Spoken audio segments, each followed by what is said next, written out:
In my previous video, which I have linked below, I mentioned how I began my journey into finance with investing in an individual stock, which I genuinely got lucky from. When I originally started my investment journey, I had one goal in mind: grow my portfolio to $1 million by 30 years old. While this goal started out as just a fun idea, as I learned more about what it could help me achieve, I began to really dig deep and ask why it was important to me. The first thing to establish why I'm doing this is the motivation. It's important to note that I've always been a good saver. My dad often jokes that I still have the first dollar ever given to me.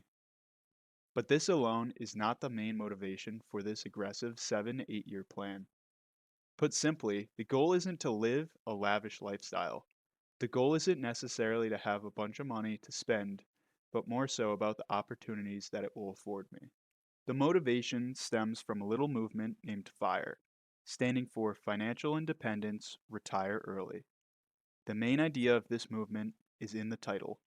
You save up enough money and invest it such that once you hit your number, you can perpetually take out 3 to 4% every year, and the interest alone will continually renew your investments in perpetuity. This concept gives me comfort in that if I put my head down and work hard in my 20s, after that I can devote time to whatever purpose life intended for me, regardless of money. Whether that be helping to raise kids down the line or having the courage to bootstrap my own startup, I want to have the option to make that decision rather than not.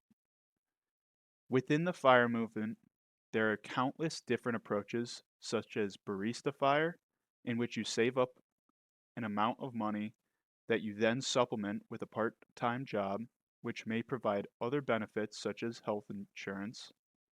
Another is simply Coast FIRE, which, once you've reached your goal amount, otherwise known as your FIRE number, you can simply stop investing, keep your full time job, and use your income however you want while your investments grow in the background until traditional retirement age. Some people simply use the money to completely retire and take advantage of the time they have while they're young and healthy. One example of this is being able to travel abroad and having no other commitments to necessarily hold you back financially or even job wise. All of this sounds well and good, but how am I going to accomplish this? The first thing I plan to do is live way below my means. I currently live at home, but once I move out, I plan to share rent with my girlfriend. In addition to this, I almost never eat out. This habit originated from my desire to simply not feel gross after eating out, but has evolved into finding out the best way to maximize nutrients while minimizing costs week to week. In a typical week, I'll spend between $50 to $70, and this isn't just rice and beans, but a combination of healthy fruits, lower cost meats like chicken drumsticks, and low cost vegetables like potatoes.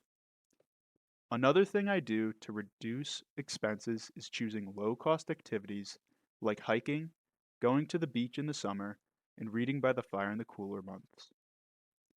So many people I know spend their free time watching multiple paid subscription show services or go out every weekend. Speaking of which, I rarely go out. This may be a controversial one, especially for those that are younger like myself. I'm 23, but that doesn't mean that I haven't had my fair share of late nights out in college. To be honest, in college I realized that that lifestyle wasn't for me, and I was holding myself back by devoting often 2 nights a week, combined with 2 mornings of recovery time, to the ritual drinking widely accepted by society. When going out can literally cost you $100 in a single night, it really starts to make sense why so many college students are dead broke, even if their parents are paying for everything.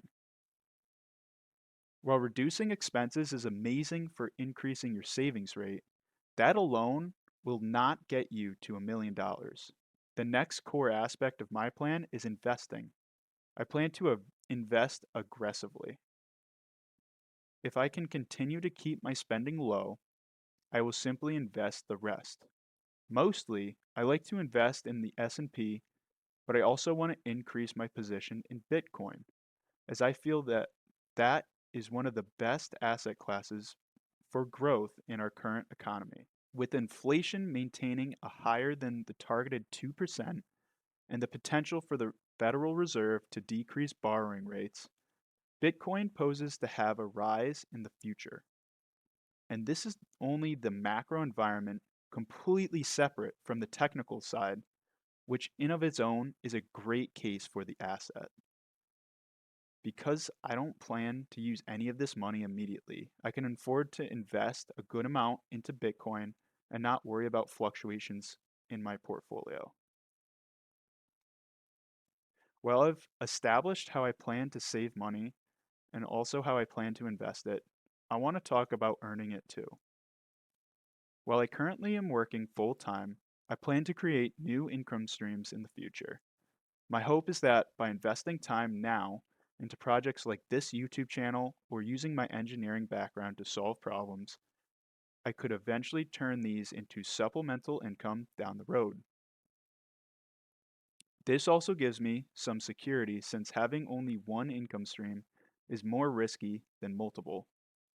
I know these will take significant amounts of time, but if I keep working and improving and providing real value to others, it is almost certain that I will gain something, whether that's just a new skill or money in the future. I plan to elaborate on this plan and its progress in the future videos, but for now, this is the why behind what I do and how I treat my own finances. If you liked this video, please give it a thumbs up, subscribe, and leave a comment. Thank you so much for watching. I'll see you in the next one.